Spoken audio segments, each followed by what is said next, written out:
The morning air was crisp, the kind that usually signaled a peaceful start to Logan Carter's day.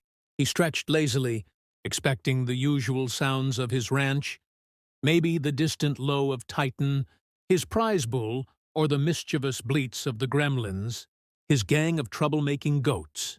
But instead, he heard music and laughter.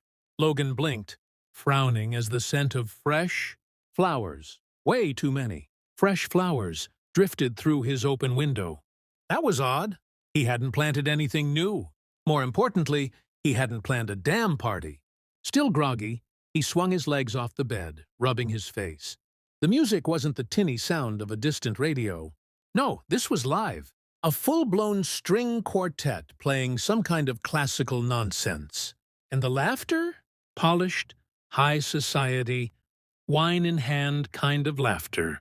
Not the usual ranch-style chuckles he was used to. A sinking feeling lodged itself in his gut.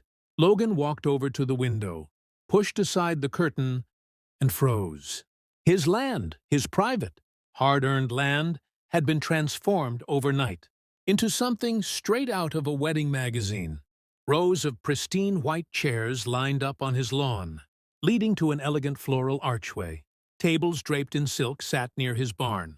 Chefs in crisp uniforms busily preparing delicate hors d'oeuvres. A damn catering station had been set up right next to his tool shed. Logan's jaw tightened. What the hell was going on? His gaze locked onto the massive banner fluttering above the seating area. "Welcome to the wedding of Madison and Brandon." He stared, blinked, stared again. Who the hell were Madison and Brandon? This wasn't a mistake. This was pure, unfiltered entitlement. A familiar figure stood in the middle of the chaos, barking orders at staff like she was some kind of self-appointed queen. Karen. Of course it was Karen. The HOA dictator who had spent the last few years trying to control his property even though he wasn't even part of the damn HOA. Logan's fists clenched. His blood pressure spiked somewhere, between mild fury and full-blown volcanic eruption. Oh, this was going to be fun. Without another second of hesitation, Logan yanked on his boots, stomped down the stairs, and stormed outside. Time to crash a wedding. Logan Carter stomped through the gravel, each step radiating barely contained fury. His land, his sanctuary, had been hijacked, and the culprit stood right in the middle of it all, acting like she owned the place. Karen. She spun around just as he reached the first row of chairs, her face lighting up with the kind of fake delight only she could muster. Clipboard in hand, she beamed at him like she was greeting a VIP guest rather than the rightful owner of the land she had stolen. "Oh, Logan. Good morning?" she chirped, waving the clipboard like a scepter. "Isn't this just gorgeous? The community is going to love it." When Jack knocked on the door of Quinn Alexander, a seasoned but weary neighbor, he was greeted with a reluctant sigh. "Jack, I've seen enough of HOA Karen to last a lifetime," Quinn muttered, rubbing his temples. "I'm too old for this. I've spent years trying to avoid conflict." But Jack's determination was contagious. He didn't back down. He laid out a plan. Simple, but powerful. "This is about more than just a woman who's drunk on power. This is about taking our lives back. Together we can win." Slowly, Quinn's resistance melted away, and he agreed to join Jack's cause. But not without warning. "Don't expect me to go easy on her. I'm in this to win." Next, Jack reached out to Maya Lane, a young mother who had always been terrified of HOA Karen's grip on the neighborhood. "I can't risk my kids' safety for a fight," she said, her voice trembling. But Jack wasn't just asking for her help. He was offering a chance for her children to grow up in a community where they could breathe easy, free from HOA Karen's overbearing rules. "You're not just helping me, Maya," Jack said, his voice steady. "You're giving your kids a future." After a long pause, Maya finally nodded, her eyes filled with determination. "You're right.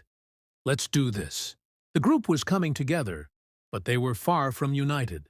Toby Young, a fiery and outspoken neighbor, couldn't help but push buttons.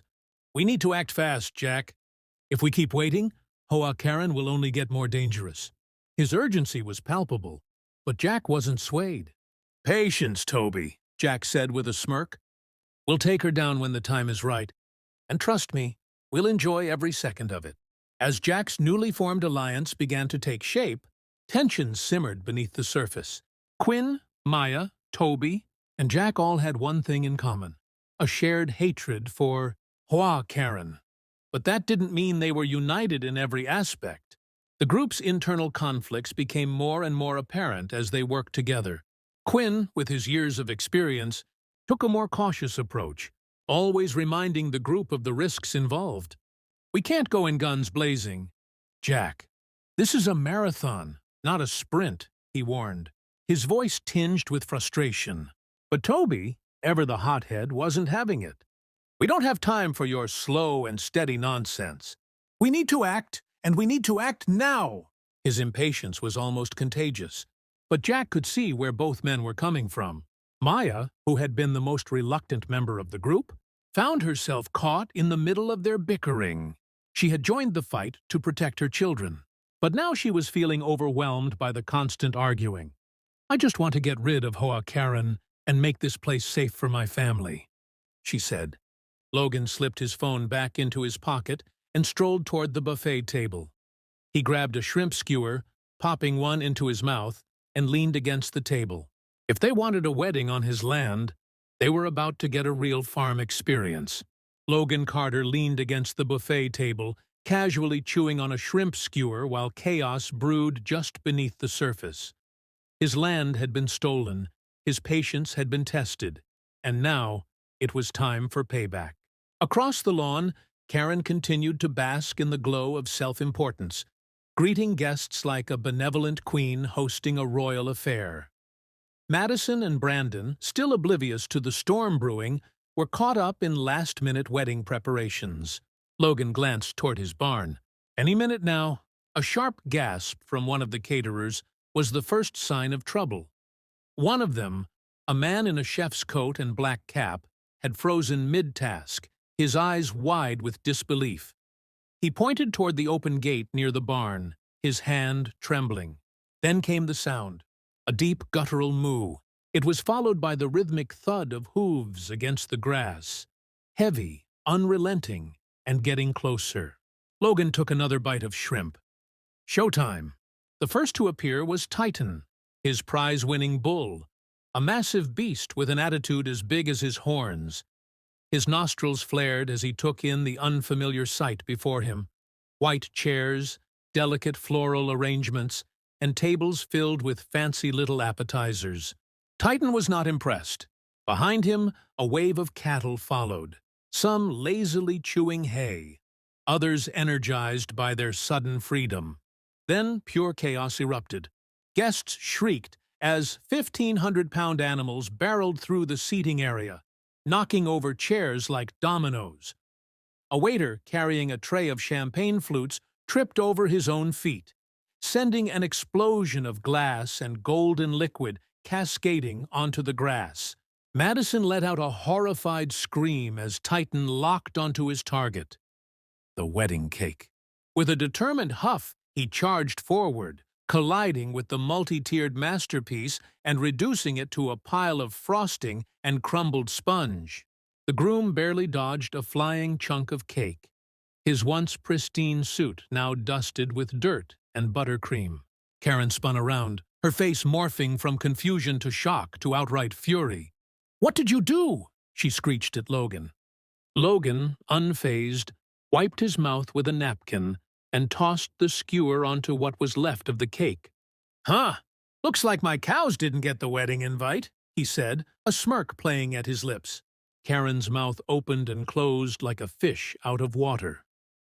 She turned back to the disaster unfolding around her, guests scrambling onto tables, bridesmaids trying to shield their dresses from the mud, and a particularly enthusiastic goat nibbling on the hem of Madison's gown. Then came Captain Quackers. The massive white goose, the undisputed terror of the ranch, took one look at the chaos and decided to establish dominance.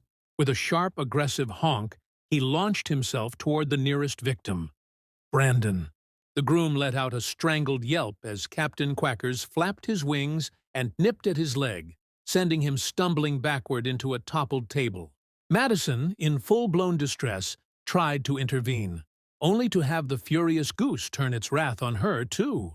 Logan simply leaned back, arms crossed, enjoying the spectacle like it was the best reality TV show he'd ever seen. Karen, now red-faced and shaking with rage, whirled back to him. "Call them off, right now." Logan shrugged. "They live here. You're the ones trespassing." And with that, he reached for another shrimp skewer, casually popping one into his mouth. If they wanted a farm wedding, well, they were getting one. Screams echoed across the once pristine wedding venue as the full force of Logan Carter's farm unleashed itself upon the unsuspecting guests. Titan, his fearless bull, had just demolished what remained of the wedding cake, licking frosting off his nose like it was a well-earned treat. The rest of the cattle, emboldened by their leader's destructive enthusiasm, began trampling the carefully arranged decorations, sending flower petals, silk tablecloths, and half-eaten hors d'oeuvres flying into the air. Madison let out a high-pitched shriek as she yanked her dress away from a particularly determined goat that had taken a liking to the expensive lace trim. The Gremlins, Logan's notorious band of mischief-making goats, had fully embraced their role as wedding crashers. One had leaped onto the gift table, knocking over a pyramid of neatly wrapped presents, while another managed to get tangled in the string lights, sending sparks and flashing bulbs scattering like fireworks. Brandon, still locked in a losing battle with Captain Quackers, stumbled backward, nearly knocking over an elderly guest who was using a napkin as a makeshift defense weapon. "Somebody get that damn bird away from me," he yelled, flailing his arms as the goose pecked mercilessly at his pant leg. Karen, now frantically waving her clipboard like a magic wand that could undo the chaos, was shouting orders to no one in particular. "Everyone remain calm. This is just a minor inconvenience." A thunderous crash cut her off. One of the cows had wandered a little too close to the drink station and had just toppled the entire champagne tower.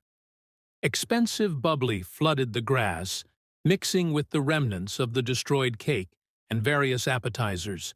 At this point, guests had fully abandoned all pretense of civility. Some were sprinting toward the parking lot, heels in hand, dresses hiked up, desperate to escape before another animal took an interest in them. Others had taken refuge on top of chairs, hoping the extra height would somehow protect them from the four-legged invaders. A few unfortunate souls had already stepped into fresh piles of manure, their disgusted cries barely audible over the surrounding panic. Madison, now in full meltdown mode, turned to Karen, tears streaking down her perfectly contoured face. "My wedding is ruined," she sobbed, clutching the remains of her bouquet like it was the last thing tethering her to reality. Karen, now visibly sweating through her designer blouse, spun back toward Logan, her expression a mix of rage, desperation, and sheer disbelief. "You did this on purpose," she screeched. Logan, arms crossed, watched the pure, undiluted chaos unfold like it was the most entertaining show he'd ever seen. He casually plucked another shrimp skewer from the now ravaged buffet table, chewed thoughtfully, then shrugged. "They live here," he said matter-of-factly. "You don't." Karen looked like she was about to explode. Meanwhile, Captain Quackers, still very much in attack mode, had now commandeered a fallen chair, standing on it like a battle-hardened general surveying his conquered land. Madison collapsed onto a nearby chair, sobbing as Brandon, now half covered in feathers and dirt, tried to pick hay out of his hair. "This was your idea," he muttered bitterly, glaring at Karen. Karen, for once, had nothing to say, because, for the first time in her life, she had lost complete control. The wedding, once a picture-perfect dream, was now a full-scale disaster. Chairs lay overturned, flower petals were scattered like battlefield remnants, and remnants of the destroyed cake mixed with spilled champagne in the mud. The scent of trampled roses and livestock was thick in the air. Madison stood in the middle of it all, her expensive designer gown stained with frosting and dirt. She clutched what remained of her bouquet with trembling hands, her breath coming in short, panicked gasps. Tears streaked through her meticulously applied makeup, leaving black trails of mascara running down her cheeks. She turned, eyes burning with fury, and locked onto Karen. "You lied to us!" she shrieked, her voice cracking. "You told us this was a legitimate venue. You took our money and made us look like complete idiots." Karen, who had gone from queen of the event to public enemy #1 in record time, took an uncertain step back. "Madison, sweetheart, let's not overreact." Madison let out a strangled laugh, half hysterical. "Overreact? My wedding has been turned into a—" She motioned wildly toward the chaos, where a groomsman was currently trying to shoo away a goat chewing on his tie. "A damn petting zoo!" Richard Sinclair, Madison's father, stepped forward, his expression deadly calm, which somehow made him even more terrifying. "Karen," he said, voice low and even, "do you have any idea how much this wedding cost?" Karen opened her mouth, but no words came out. Richard exhaled sharply, turning to Logan. "You own this land, correct?" Logan, who had been enjoying every second of this catastrophe, simply nodded. Richard's jaw tightened. He turned back to Karen. "So, you charged us for an event on land you don't even own?" The color drained from Karen's face. She tried to laugh, a nervous, brittle sound that fooled no one. "Well, technically, the HOA? Spare me." Richard pulled out his phone, his thumb already scrolling through contacts. "You'll be hearing from my lawyers." Karen's expression crumbled. Madison crossed her arms. "And I expect every single cent back." Karen looked around desperately, but every HOA member she had once controlled was now carefully avoiding eye contact. Logan, arms crossed, smirked. "Looks like your little empire just collapsed." Karen was officially out of allies. Karen barely had time to collect herself before the sharp wail of sirens pierced through the aftermath of the chaos.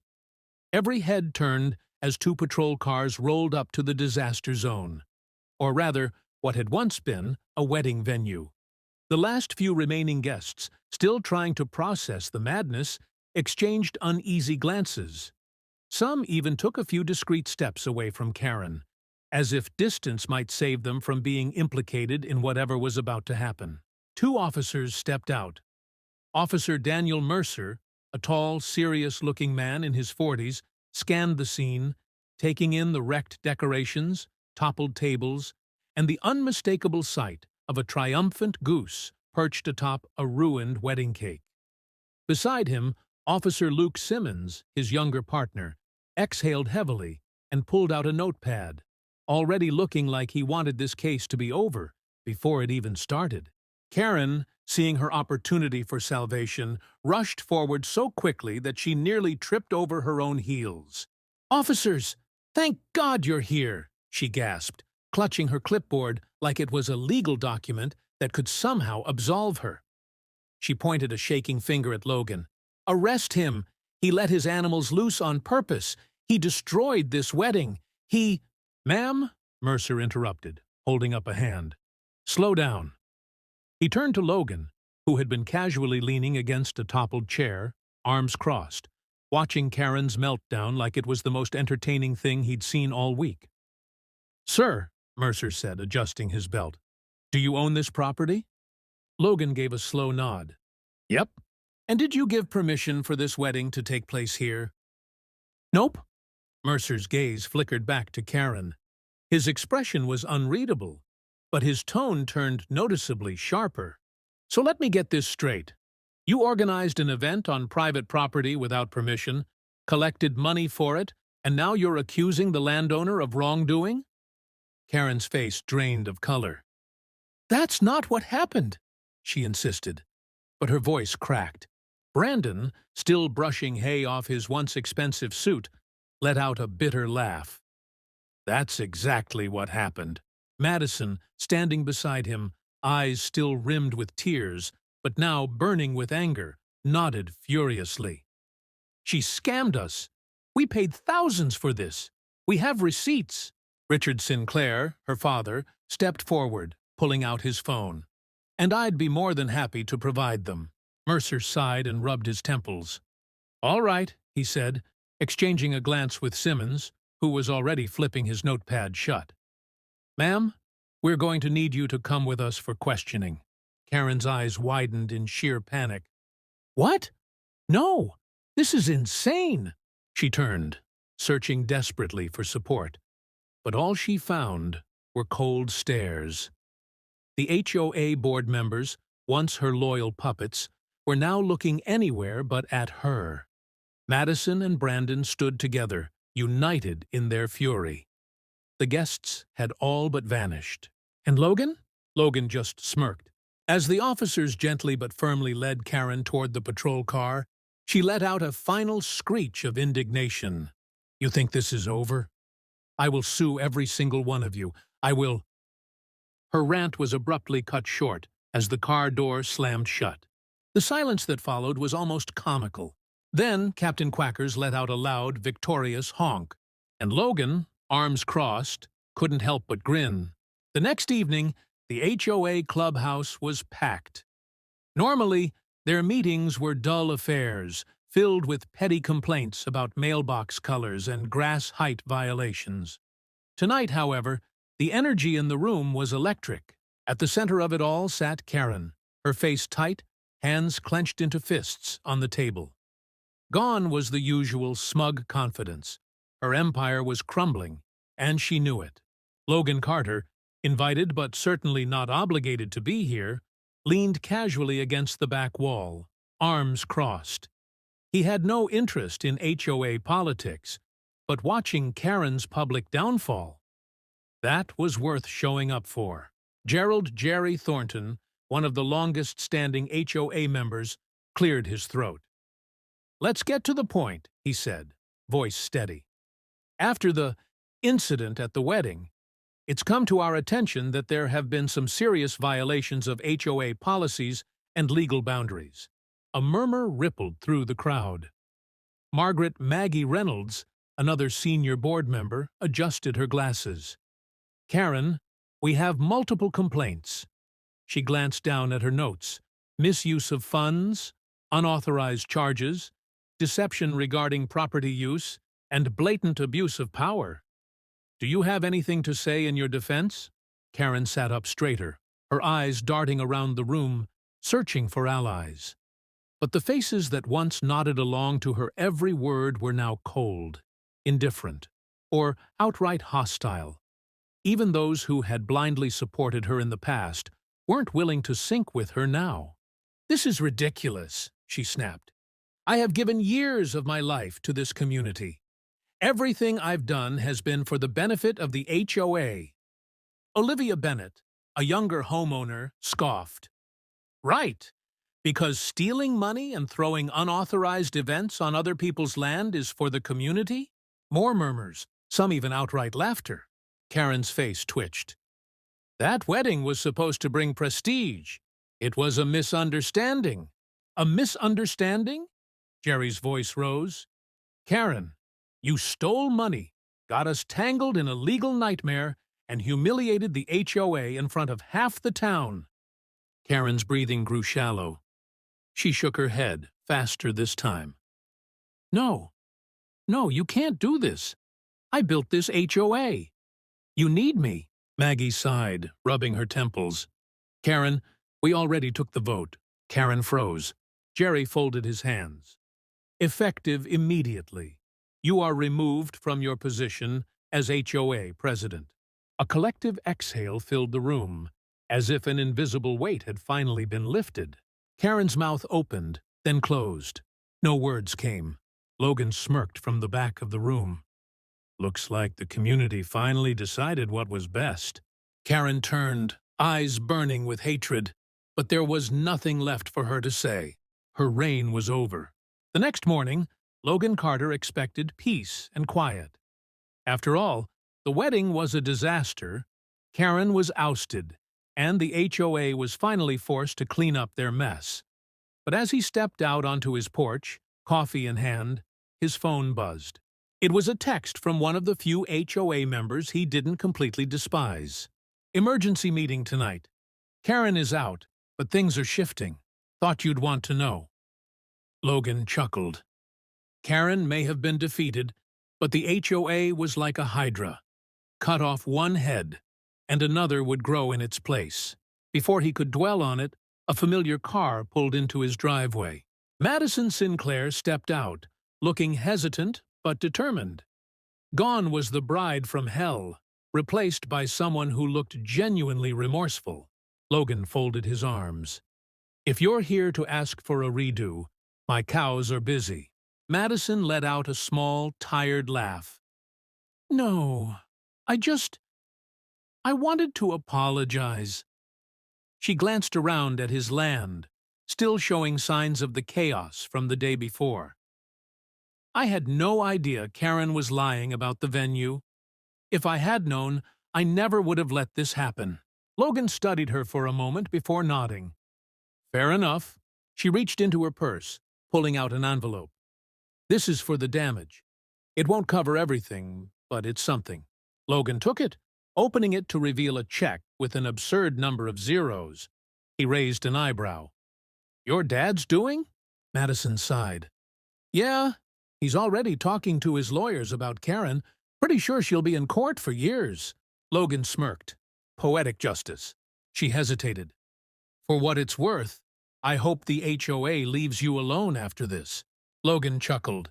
"You and me both." As she drove away, he looked down at the check, then back at the remnants of the wedding. Victory tasted sweet, but he knew better than to let his guard down. From the fence line, Captain Quackers let out a triumphant honk, fluffing his feathers like a general surveying his conquered land. Logan grinned. "Yeah, buddy, we showed him." And with that, he turned back to his house, already wondering what ridiculous stunt the HOA would try next. That evening, Logan Carter found himself standing outside the HOA clubhouse, debating whether this was worth his time. Karen was gone. The wedding disaster was behind him. And, technically, none of this was his problem. But deep down, he knew better. The HOA wasn't just going to roll over and suddenly become reasonable. They were going to scramble for control, and Logan wanted to see exactly who was about to take the throne. With a sigh, he pushed the door open. Inside, the room was buzzing with low, urgent conversation. HOA members who once blindly followed Karen now sat in divided clusters, whispering like politicians plotting their next move. At the center of it all, Gerald Jerry Thornton stood at the head of the table, rubbing his temples as if he already regretted being here.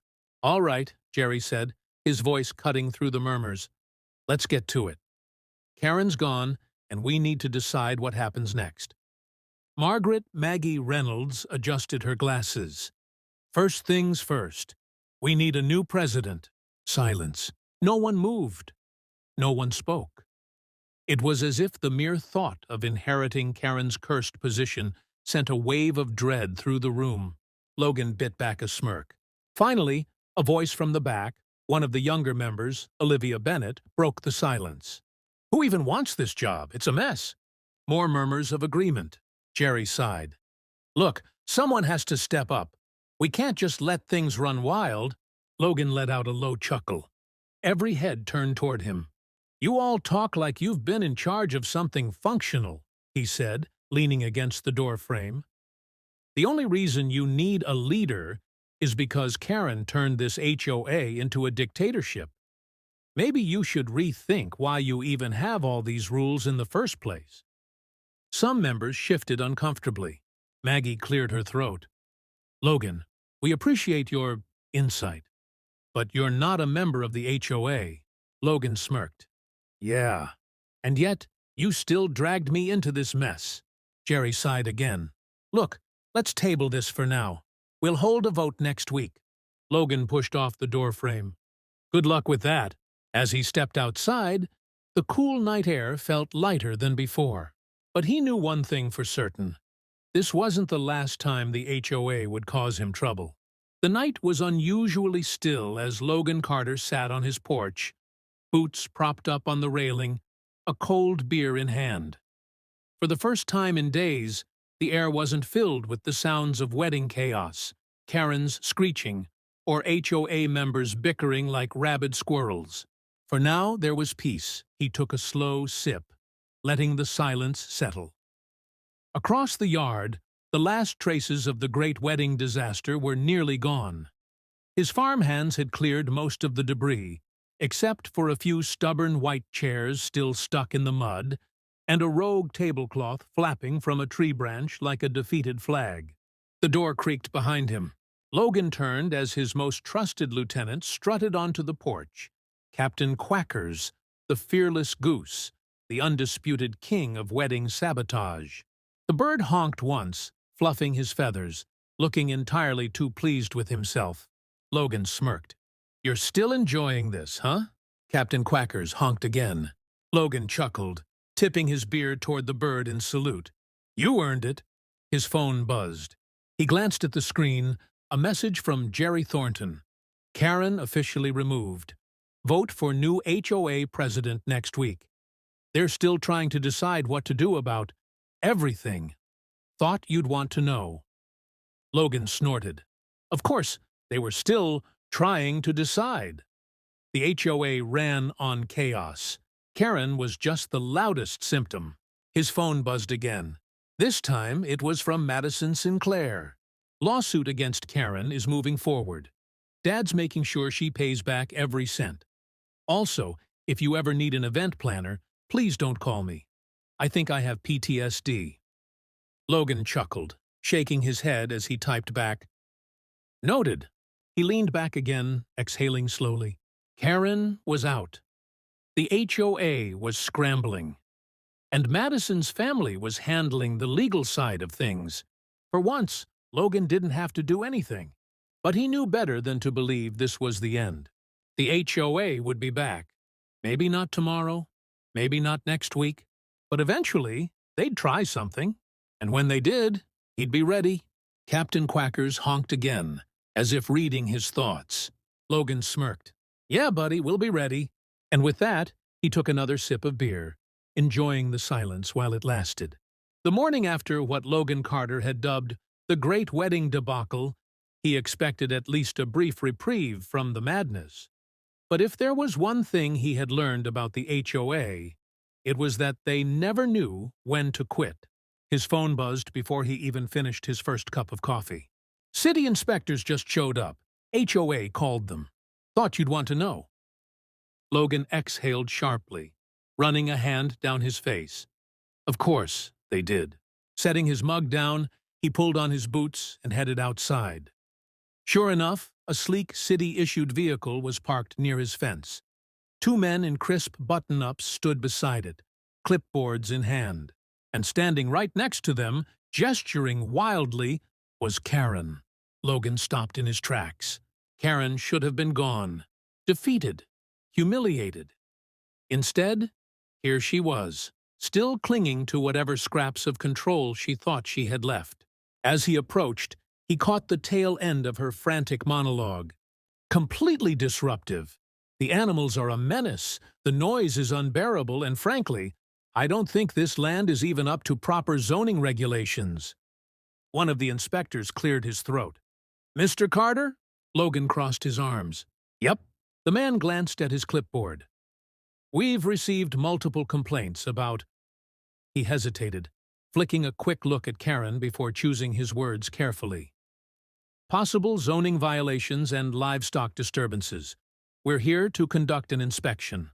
Logan barely restrained an eye roll. This was Karen's desperate last-ditch effort to get revenge. He gestured toward the land. Be my guest. The inspectors walked the property, scribbling notes as Karen trailed behind them, whispering suggestions about infractions she thought they should find. But the longer they inspected, the deeper Karen's frown grew. By the time they returned, one of the men sighed, flipping his notepad closed. Everything checks out, he said, directing his attention to Logan. Your land is properly zoned for agricultural use. Your livestock is well kept, and there are no violations." Karen visibly twitched. But the second inspector cut her off.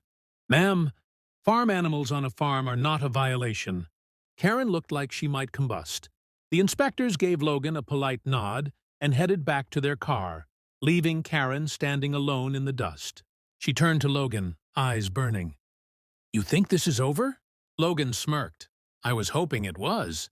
Karen took a step forward, her voice dropping into a dangerous whisper. "You humiliated me. You will regret this." Logan sighed, already bored. "Karen, the only reason you're not in jail right now is because I didn't press charges. Walk away before I change my mind." For the first time, a flicker of hesitation crossed Karen's face. Then, with a sharp turn of her heel, she stormed toward her car and sped off, tires kicking up dust. Logan watched her go, shaking his head. He had won the battle. But the war with the HOA? That was just getting started. Days had passed since the wedding fiasco, Karen's downfall, and her pathetic last-ditch attempt to weaponize city inspectors. Logan Carter had finally started to believe that maybe, just maybe, he could enjoy some peace. It was a crisp evening, the sky painted in deep hues of orange and purple, as the sun dipped below the horizon. Logan sat on his porch, boots propped up on the railing, a cold drink in hand. For the first time in a long while, his land felt like his again. The sound of hoofbeats caught his attention. Turning, he spotted Jerry Thornton trotting up the driveway on horseback, looking more exhausted than usual. Logan sighed. "Jerry, unless you're here to tell me the HOA is officially dissolving, I don't want to hear it." Jerry let out a tired chuckle. "Not quite, but close. The vote's in. New HOA president takes over next week." Logan raised an eyebrow. "And?" Jerry smirked. "Let's just say whoever gets elected knows better than to mess with you." That was interesting. Logan didn't trust the HOA as far as he could throw them, but if they had finally learned their lesson, he wasn't about to complain. Before Jerry could say anything else, a loud, triumphant honk echoed from the fence line. Logan turned to see Captain Quackers, standing atop a hay bale like a victorious warlord, surveying his kingdom. The massive goose fluffed his feathers and let out another mighty honk, as if personally ensuring that everyone within a 5-mile radius knew he had won. Jerry shook his head. "That bird's got more attitude than Karen ever did." Logan smirked. "Yeah, but at least he's useful." Jerry let out a bark of laughter before tipping his hat. "Well, just thought you'd want to know. The HOA is backing off, for now." As he rode off, Logan let the words settle. Was it truly over? Probably not. The HOA had a bad habit of poking the bear, and Logan was the bear they'd never quite learned to leave alone. But for now, things were quiet. His land was his. And as Captain Quackers let out one final victory honk, Logan simply lifted his glass to the sky. "Here's to peace, while it lasts."